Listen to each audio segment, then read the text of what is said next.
ఏపీలో ఎన్నికలకు సమయం దగ్గర పడుతున్న నేపథ్యంలో రాళ్లదాడి ట్రెండ్ మొదలైనట్లు అనిపిస్తోంది. విజయవాడలో సీఎం జగన్ మీద రాళ్లదాడి జరిగి 24 గంటలు గడవక ముందే జనసేన అధినేత పవన్ కళ్యాణ్ మీద రాళ్లదాడికి యత్నం జరిగిన వెంటనే టీడీపీ అధినేత చంద్రబాబు మీద కూడా రాళ్లదాడికి యత్నం జరగడం రాష్ట్రంలో కలకలం రేపుతోంది. గాజువాకలో ప్రజాగళం సభలో చంద్రబాబు ప్రసంగిస్తున్న సమయంలో వాహనం వెనక నుండి రాళ్లు వేసి పరారయ్యారు ఆగంతకులు. అయితే రాళ్లు వాహనానికి దూరంగా పడడంతో చంద్రబాబుకు ప్రమాదం తప్పింది. దీంతో టీడీపీ శ్రేణులు ఊపిరి పీల్చుకున్నారు. దాడి వల్ల కొంతసేపు అంతరాయం తర్వాత చంద్రబాబు ప్రసంగం కొనసాగించారు. ఆగంతకుల కోసం టీడీపీ శ్రేణులు గాలిస్తున్నారు. పోలీసుల వైఫల్యం వల్లే రాళ్లదాడికి యత్నం జరిగిందని చంద్రబాబు అభిప్రాయపడ్డారు. ఇది ఒక చెత్త ప్రభుత్వం, చేతగాని ప్రభుత్వం. ఇది ఒక ఉదాహరణ మాత్రం ఇచ్చాను. ఇక్కడ రాళ్లేశారు వల్ల చూశారా?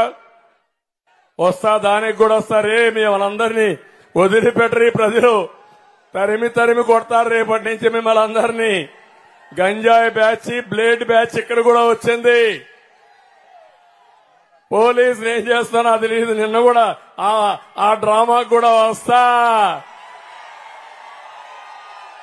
విజయవాడలో జరిగిన డ్రామాకు కూడా వస్తాం.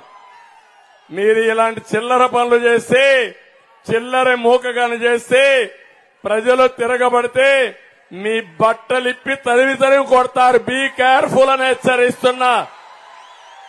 Jaganmohan Reddy control your.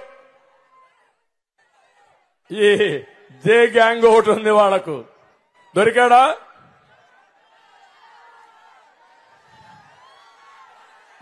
లేదా? దొరికినట్లేడు. ముందు రాళ్ళేశారమ్మా.